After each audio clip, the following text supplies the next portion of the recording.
Κυρίες και κύριοι, θα ήθελα ξεκινώντας να καλωσορίσω στη χώρα μας τον κύριο Dominique Strauss-Kahn, Γενικό Διευθυντή του Διεθνούς Νομισματικού Ταμείου. Βεβαίως, με τον Dominique έχουμε μια παλιά σχέση σε εποχές όπου και οι δύο μας είχαμε άλλες ιδιότητες. Είχα λοιπόν σήμερα την ευκαιρία να ενημερώσω από κοντά και να ανταλλάξουμε απόψεις για τη μεγάλη προσπάθεια που κάνουμε ως χώρα, την προσπάθεια που κάνει και η κοινωνία μας,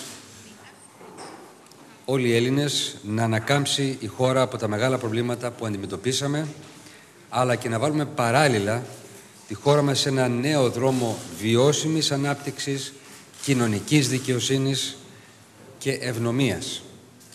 Είναι θετικό ότι αυτή η μεγάλη προσπάθεια που καταβάλουμε, με κόπο βέβαια, με θυσίες, αναγνωρίζεται πια όλο και περισσότερο. Ελάχιστες χώρες έχουν χρειαστεί και έχουν καταφέρει να κάνουν τόσο μεγάλες αλλαγές, τόσα μεγάλα βήματα σε τόσο λίγο χρονικό διάστημα. Βήματα όχι μόνο για την σωτηρία της χώρας από συσσωρευμένα δημοσιονομικά προβλήματα, αλλά κυρίως μεγάλες αλλαγές με τις οποίες προσπαθούμε και διορθώνουμε χρόνια διαρθρωτικά προβλήματα. Προβλήματα δεκαετιών, θα μπορούσε να πει κανείς. Η απόφασή μας, η απόφαση της χώρας, ήταν να μετατρέψουμε αυτή την κρίση σε μια ευκαιρία για το σήμερα και το μέλλον της Ελλάδας. Να αξιοποιήσουμε τον χρόνο, ένα χρόνο που μας δίνει ο μηχανισμός στήριξης, προστασίας από τις χώρες Ευρωζώνης και το Διεθνές Νομισματικό Ταμείο. Να αξιοποιήσουμε λοιπόν αυτόν τον χρόνο, από τον οποίο μπορούμε και απέχουμε από τις αγορές, για να κερδίσουμε τον χαμένο χρόνο, δηλαδή να δημιουργήσουμε την Ελλάδα της βιώσιμης οικονομίας, μια Ελλάδα της ανάπτυξης, κοινωνικής οικονομικής δικαιοσύνης, μια Ελλάδα ανταγωνιστική. Αυτό το κάνουμε με μεγάλες διαρθρωτικές αλλαγές, όχι μόνο για τη μείωση των ελλημάτων, αλλά να εγγυηθούμε μια διαφορετική πορεία. Πορεία για το μέλλον, γιατί το έχω ξαναπεί, τα πελώρια ελλείμματα δεν ήταν παρά σύμπτωμα μιας ευρύτερης παθογένειας. Γι' αυτό και οι αλλαγές που υλοποιούμε δεν αφορούν απλά την μείωση των κρατικών δαπανών, αλλά την καθιέρωση αρχών, κανόνων, μηχανισμών χρηστής διαχείρισης στις δημόσιες δαπάνες, διαδικασιών λογοδοσίας και ελέγχου, διαδικασιών διαφάνειας, που εγγυώνται ότι το κάθε ευρώ του Έλληνα φορολογούμενο πιάνει τόπο, αντιστοιχεί σε υπηρεσίες που πρέπει να του παρέχονται, βοηθάει στην ανάπτυξη του τόπου. Δεν επιδιώκουμε αόριστα την αύξηση των δημόσιων εσόδων, αλλά δουλεύουμε συστηματικά για την εμπέδωση μιας άλλης κουλτούρας, μιας άλλης αντίληψης, φορολογικής δικαιοσύνης, φορολογικής συνείδησης, γιατί αυτό είναι το οποίο πρέπει να εμπεδοθεί. Μια δίκαιη κατανομή των φορολογικών βαρών, ώστε να αντιμετωπίσουμε και προβλήματα όπως την χρόνια φοροδιαφυγή και όλες τις πηγές που συντηρούν αυτή την φοροδιαφυγή. Δεν περιοριζόμαστε σε διαρθρωτικά μέτρα που αφορούν μόνο τη δημοσιονομική διαχείριση. Αξιοποιούμε αυτόν τον χρόνο για μεγάλες αλλαγές για το ίδιο το κράτος και τη λειτουργία του. Στην τοπική αυτοδιοίκηση, στην αποτελεσματική λειτουργία επιτέλους της δικαιοσύνης, στην καθιέρωση κανόνων διαφάνειας παντού, στην μείωση της γραφειοκρατίας που εμποδίζει τις παραγωγικές και δημιουργικές δυνάμεις του τόπου, στην παροχή καλύτερων αξιόπιστων υπηρεσιών για τον πολίτη και ιδιαίτερα στον τομέα της πρόνοιας. Πρωτοβουλίες επίσης παίρνουμε για να αυξήσουμε τις ευκαιρίες για θέσεις εργασίας, διότι το μεγάλο πρόβλημα που έχουμε μπροστά μας είναι το θέμα της ανεργίας, αλλά και παράλληλα την μείωση του κόστους των υπηρεσιών για όλους τους πολίτες και τις επιχειρήσεις σε τομείς και κλάδους που μέχρι σήμερα παραμένουν κλειστοί ή έθεταν τεράστια εμπόδια εισόδου, έτσι ώστε να αναδείξουμε τα συγκριτικά μας πλεονεκτήματα. Προωθούμε αλλαγές για την διευκόλυνση της επιχειρηματικότητας και στις μικρές και στις μεσαίες, αλλά και για τις μεγάλες εταιρείες, με δραστική μείωση της γραφειοκρατίας, κίνητρα για επενδύσεις σε τομείς εχμής, αλλά και εκεί όπου, όπως είπα, έχουμε συγκριτικά πλεονεκτήματα ως χώρα. Στην ναυτιλία, στον τουρισμό, στα ενεργειακά, ιδιαίτερα στις ανανεώσιμες πηγές ενέργειας, αλλά και στο ανθρώπινο δυναμικό, στην γεωργία μας, όπου όλα αυτά μπαίνουν πια σε μια νέα τροχιά. Διότι αλλάζουμε το ίδιο το πρότυπο ανάπτυξης για να μπορεί να είμαστε οικονομικά, περιβαλλοντικά, κοινωνικά βιώσιμη οικονομία. Στρεφόμαστε προς την πράσινη ανάπτυξη, δηλαδή την επένδυση επίσης σε ένα συγκριτικό μας πλεονέκτημα, σε τομείς όπως είναι οι ανανεώσιμες πηγές ενέργειας, αλλά που συνδυάζονται με άλλους τομείς όπως είναι του τουρισμού, της διατροφής, της μεσογειακής διατροφής, των κατασκευών, αλλά και σε νέους τομείς καινοτομίας και δημιουργίας στην επιχειρηματικότητα που παράγει προϊόντα αξίας. Γιατί αυτό που θέλουμε ακριβώς είναι τα ελληνικά προϊόντα να είναι συνώνυμα με τη λέξη αξία και να αντέχουν στον διεθνή ανταγωνισμό. Προτεραιότητά μας και το 2011 είναι η μεγάλη αλλαγή και στον χώρο της παιδείας, διότι επενδύουμε στο ανθρώπινο δυναμικό ως ένα βασικό μας συγκριτικό πλεονέκτημα. Μέχρι τώρα οι προσπάθειες και θυσίες των Ελλήνων ήδη είναι ένας μικρός άθλος. Να μειώσουμε, καταφέραμε το έλλειμμα κατά 6 μονάδες ΑΕΠ, ξεπεράσαμε δηλαδή ακόμα και τον αρχικό στόχο. Προχωρήσαμε με ταχύτερους ρυθμούς σε τεράστιες διαρθρωτικές αλλαγές στην φορολογία, στο φορολογικό σύστημα, το ασφαλιστικό για να είναι βιώσιμο για σήμερα και τις επόμενες γενιές, την αυτοδιοίκηση, τη δημοσιονομική διαχείριση, τις επενδύσεις και την επιχειρηματικότητα.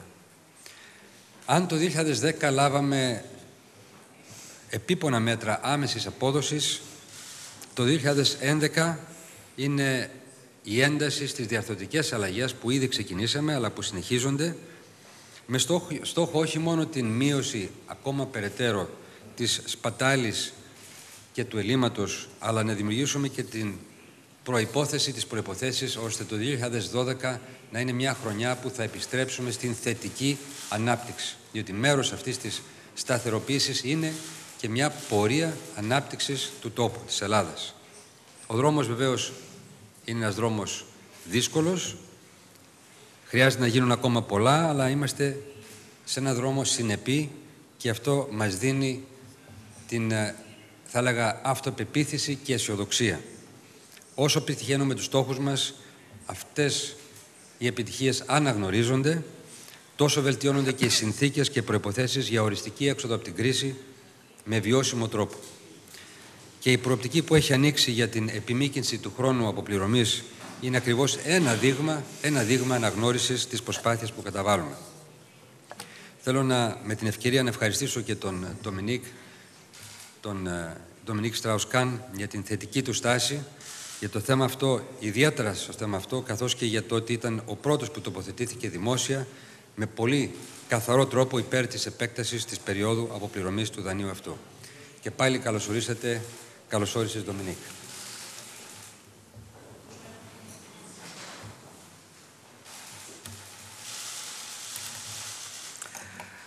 Thank you, George.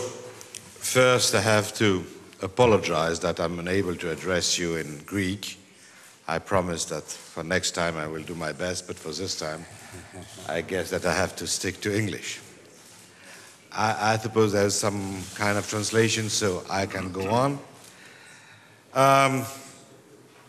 A few points. The first one is that I myself, but I think everybody around the world, is very much impressed by the efforts which are made by the people of Greece. I say the people. The government had taken very bold measures, but that's its role. But the people in the street, they are the one being hit by the measures that are absolutely necessary. And so these efforts made during the last months, and the fact that these efforts have been recognized and seen as necessary by the people through polls, through elections, is something that everybody around the world is looking at. And I can assure you, coming from outside, that it doesn't happen so often that the whole people, of course, is unhappy with what happens. Who won't be unhappy? But understand that this is necessary for the future of the country. That refers to what has been done so far. But there's still a lot to do. And what is in front may even be more important than what has been done. What has been done, mostly, had to do with the fiscal situation and the deficits and the debt. I'm not saying it's over. But what has to be done now already started a little, but has to be the most important thing in the coming months, is to restore growth. Because without growth, there's no solution to the problem of the country. With growth, then employment will come back, new jobs will be created, and these years, 2010, 2011, will be years that will remain in the memory of the people as bad years, but as years which have been founding the future of the nation. So what is now in front of us, in front of you, which has to do with structural reforms, boosting growth on the labor market, alike which has been already done on the pension system, opening up many professions, trade, services, make it possible for industry to develop. All this is maybe the most important part, what has to be done. Frankly, I'm really confident. I think the way things have happened during the last months are a very good track record for the future. But still has to be done. Until it's done, it's not done. And so I'm confident. I believe that growth will come back rather soon. The end of 2011, certainly the beginning of 2012. That 2012 will be the first year back with positive growth, and that growth will afterwards increase, giving the jobs and the purchasing power that you need. So, well done so far. Still be serious for the coming months, let's say the coming year. Now, all this is only part of the story. The other part of the story is that when a country faces such a big challenge, which originated in history, decades of problem, when a country is facing this kind of problem, the only way to really solve it is to do it in a fair way. And everybody, from the top to the bottom of the society, has to understand that he has to take his part of the efforts. And the richest, the wealthiest you are, the biggest the part. So, what has been done already, as you know, is to try to protect as much as possible the most vulnerable, the minimum pensioners, the low-wage earners, from the cut which were necessary. And this has to go on. But not only that, on the other side of the wealth or income distribution, the richest part of the society has to take its part. And that's why tax administration, fighting against tax evasion, is so important. Not only because it provides resources, of course, that's good, revenue are welcome. But that may not be the most important thing. The most important thing is that it has to be fair, and that the man in the street has to understand that he suffers from the situation. And I do understand how much he suffers. But he's not the only one doing something for his country. Everybody has to do its part. If it goes that way, if at the same time more efficiency is given to the public entities, especially in the health sector, but not only in the health sector, if what is really the problem of the Greek society, which is not that much the private sector, but the way the public sector is working and the efficiency of the public sector, if these problems are fixed in the coming months. I'm not saying it's easy. I'm not saying you can do it overnight. But if these problems are fixed in the coming months, then really, I'm confident in the future of your economy. To do this, you have a government already said how bold, I find, this government. But there's a need of political support. Political support by the Greek people, and if possible, political support by the older political parties. Because it's really today a question for the nation. It's not a political fight from one party against another party. It's the future of Greece which is at stake, and so it should be something which is taken into account by the different part of the society. I say it with humility, we in the IMF, we're just here to try to help you. I know that many, I won't say most, but many people in the Greek society will believe that we are the bad guys. That's just fair, that's our role, we're used to this. But you know, we never come into a country having no problem. We just come when the country asks us to come, because some problems have to be solved. And so we're not at the roots of the problem. We try to help, providing advice, providing resources, along with the European Union in this case, and we try to find out with your authorities the best way to solve the problem. So I understand that there may be demonstration against the IMF, people saying a very well-known IMF go home. I won't say I'm happy with that. But really, you're better off with us here than with us home. And the sooner we will be able to go home, the sooner you will be able to fly alone, the better it is. The only hope of the IMF is to have its membership, in this case, one of our members, Greece, to overcome the different problems the country is facing. So don't fight against the doctor. Sometimes the doctor gives you medicine you don't like. But even if you don't like the medicine, the doctor is there to try to help you. And I think that we're both on the good track. So I'm prepared to answer your question, if any, but I wanted to be here today with George Papandreu and his government to say how much we see things going in the right direction. Still tough ahead. Don't believe that I'm saying the worst is behind. A lot of things still to do, but nevertheless, what has been done during the last month shows that it's possible, and in 1 year or so, I may be able to come back and see with you that a lot of progresses have been made. Thank you. Thank you.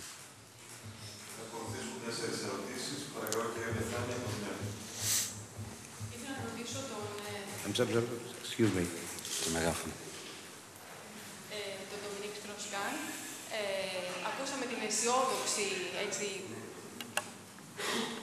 τα όσα αισιόδοξα είπατε για την πορεία της Ελλάδας, όμως βλέπουμε ότι στο σύνολο της Ευρωπαϊκής Ένωσης υπάρχει προβληματισμός. Η δημοσιονομική κατάσταση κάποιων χωρών της Ευρωζώνης μπορεί να δημιουργήσει, πιστεύετε, πρόβλημα στο ευρώ. Και για το ευρωομόλογο, μια συζήτηση που έχει ξεκινήσει στους κόλπους της Ευρωπαϊκής Ένωσης και το έχει θέσει και ο Έλληνας Πρωθυπουργός, πιστεύετε ότι υπάρχει μια τέτοια προοπτική? Ευχαριστώ. Well, you're right in saying that the situation in Europe is serious, and growth and the recovery is sluggish, unlike what happened in most part of the world. Asia, Latin America, even Africa has high growth. The US are more uncertain, but at a higher level than the growth in Europe. And you're right in saying that Europe as a whole and the Eurozone especially are not in such a good shape. Nevertheless, I'm optimistic for Greece as I'm optimistic for the Eurozone. I think this problem will be solved. It takes time because the institution in the European system probably needs to be a little improved to be able to react faster to crisis. They haven't been built for crisis time. They have been built for quiet times, and when you're in crisis time, they need some time to react. But the right decision have been made in the past, and I'm confident that at the Eurozone level, the right decision will be made in the coming months. Now, there are many solutions to face the debt crisis, and there are several countries, not only Greece, There are several countries in Europe having that problem. Many solutions are now discussed by the Eurogroup and the different members, and all have advantages and drawbacks. Of course, if there was some kind of a silver bullet, we will know that. There's no silver bullet, but there are many possible solutions. They are being discussed, and we will see what decision the European authority decided to make.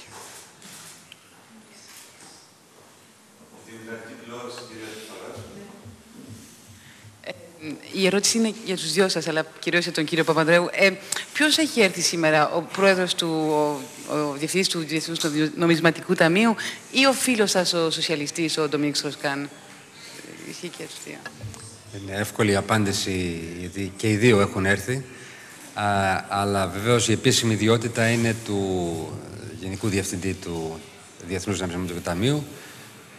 Αλλά πάντα είναι χαρά να συναντώ και να συζητώ με τον Dominique Strauss-Kahn για τις ευρύτερες εξελίξεις στην Ευρώπη και παγκοσμίως. Είχαμε βρεθεί και πολύ πρόσφατα, παραδείγματος χάρη, στην Νορβηγία, όπου συζητήσαμε για τα θέματα της διεθνούς οικονομικής κρίσης και πώς σε παγκόσμιο επίπεδο, μαζί με τον κύριο Σωμαβία του Διεθνούς Οργανισμού Εργασίας, πώς θα μπορούσαμε να δούμε τα προβλήματα της ανεργίας μέσα σε αυτή την κρίση που είναι πάρα πολύ βασικά.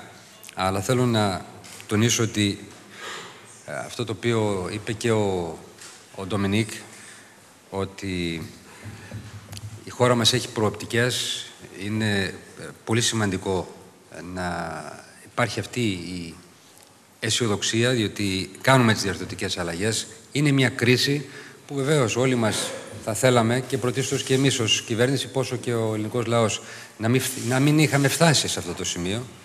Πολύ θα το θέλαμε, αλλά μιας και φτάσαμε εδώ σε αυτό το σημείο και μιας και αναγκαστήκαμε και χρειαστήκαμε αυτή τη βοήθεια της προστασίας, αν θέλετε, από τις διεθνείς αγορές, είναι τώρα η ευκαιρία να κάνουμε αυτή την κρίση ένα βήμα, ένα πρόγραμμα το οποίο εφαρμόζουμε για την αλλαγή στη χώρα μας, για μεγάλες αλλαγές στη χώρα μας, σε ό,τι αφορά στην οικονομία και όχι μόνο, και στο δημόσιο τομέα, στη δημόσια διοίκηση.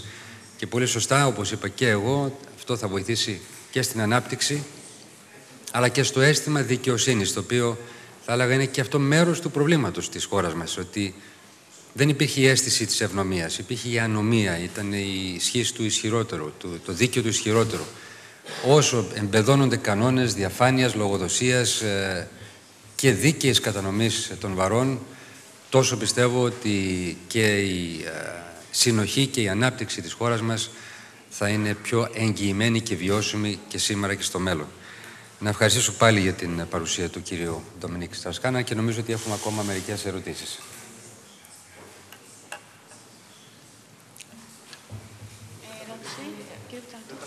Dominique. Oh, you want my answer to the same question? Well, you know, I have a lot of socialist friends, I have a lot of conservative friends. And you may be surprised that the IMF has so many friends, but that's the reality.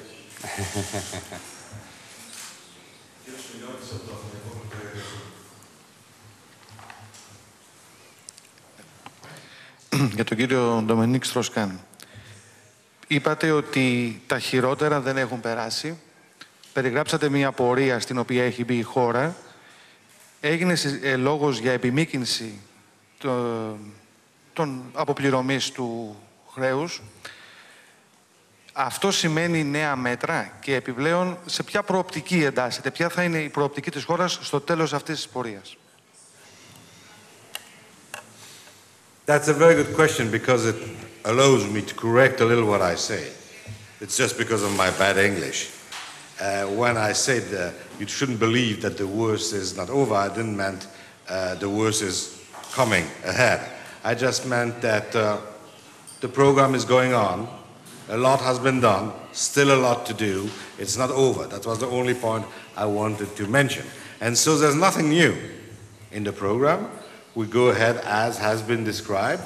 Now, this question you mentioned of the lengthening of the repayment period, I've since the beginning been saying, and George Papandreou just quoted it, that in my view there was a problem We had to speed up when we put in place the program, so we did it. And then, looking at it, we saw that there's a problem of the length of the period of repayment. And I'm advocating the fact that we should lengthen this period.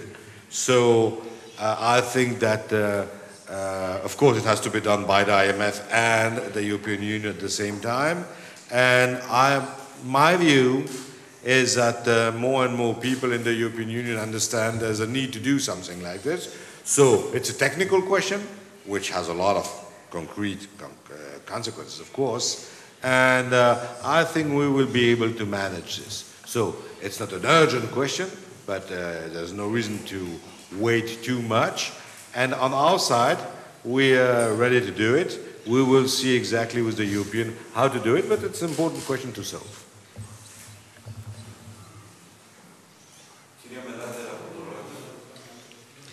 Ingun Melana for Reuters, a question for Mr. Strauss-Kahn. You were saying just before that there were a number of solutions possible to stem the overall debt crisis in Europe. I'd like to know what are for you the best solutions. And I wanted to ask you what you thought about the Eurogroup yesterday, the fact that the Eurozone finance ministers decided to take no new measures despite your recommendations to take some. Well, the Eurogroup met yesterday, and I was invited to come, as I am occasionally invited to come to the Eurogroup, because it was the time to present what we called the Article 4 for Eurozone. Article 4 is, you know, our surveillance process. So annually, there is a session where I present to the Eurogroup the assessments of the IMF on growth, reforms, risks in the Eurozone. So that was the reason why I attended this meeting yesterday. Of course, during the meeting, a lot of questions have been discussed, including the debt crisis in Europe, the Irish situation, the program we're just creating for Ireland together with the European. And many around the table had good ideas of what could be done. My view is very simple. Europe has to provide, and the Eurozone has to provide a comprehensive solution to this problem. The piecemeal approach, one country after the other one, is not a good one. It's exactly the same thing that we said in the IMF more than 2 years ago about the banking crisis. Remember, in the United States, the banking crisis started with Bear Stearns. Then you had the question of Fannie Mae and Freddie Mac. And then you had another bank, and until Lehman. And we repeatedly said, the US administration, that this piecemeal approach was not a good approach, that we had in the IMF the experience that if you want to take crisis to an end, you really need to have a comprehensive approach. And finally, this comprehensive approach has been put in place not only in the US, also in Europe, and the banking crisis has been solved. So, banks, countries, not the same thing, but there are some things which looks alike, and for the same reason, we believe in the IMF that dealing with one country, then dealing with another country, maybe tomorrow with a third country, is not a good way of addressing the problem. Clearly, the Eurozone has a problem of high level of debt in part of its members. It's not a huge problem for the Eurozone. I don't agree with those saying that the future of the Euro is at stake, but it's a problem that has to be addressed. And to be effectively addressed, has to be addressed in a comprehensive way. So what I'm asking, or I have no quality to ask, but what I'm advising my members in the Eurozone is to provide this comprehensive approach. Of course, comprehensive approach has to be discussed among the members, following the rules of the Eurozone, takes some time, but I'm confident that it will be the case. Could I just add to that, Dominique? I agree with you on the comprehensive approach, and I believe that the time we are going through now is here also a time where we can use this, the difficulties that Europe is going through, and also member states, as an opportunity to see how we strengthen our economic governance and having a comprehensive approach which would include, on the one hand, the regulatory issues, whether it's banking or surveillance of countries and economies. Secondly, the issue of the debt management, which we saw with the sovereign debt crisis. And here there have been a number of proposals, and I have also voted in favor of the idea of a possible Eurobond or a debt agency. And the third issue is, of course, the issue of growth, where there are a number of areas where, again, the Commission of the European Union has made a proposal that one could use Eurobonds for special big projects, infrastructure projects in Europe, making it more competitive, but also stimulating growth. And also the idea of finding own resources for the European Union through taxes such as the financial transaction tax or the CO2 gas emission taxes and so on. So there are a number of solutions on the table, and I do hope we look for a comprehensive solution. We will have critical decisions in the next weeks and months, but I am optimistic that Europe will carry through and take the necessary big steps for the future. Let me just add one point. I totally agree with what the Prime Minister say. The main problem is growth. Nobody will be talking about debt crisis if there were high growth in Europe. The question is growth, growth, growth. And not only growth for the sake of growth, but growth for jobs. And so the real question to solve is, for the future, is for the Eurozone to be able to go back, not to level of growth like the one we may contemplate in Asia. Developed countries cannot have 8, 9, 10% growth.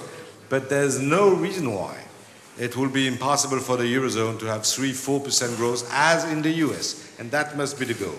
And if you had a steady 4% or 3 or 4% growth in most European countries, let's say in all European countries, then nobody will talk anymore about debt. The question of the debt will be easy to solve. So that's the real point. Dominique, again, thank you. I think we finished? All right. Thank you.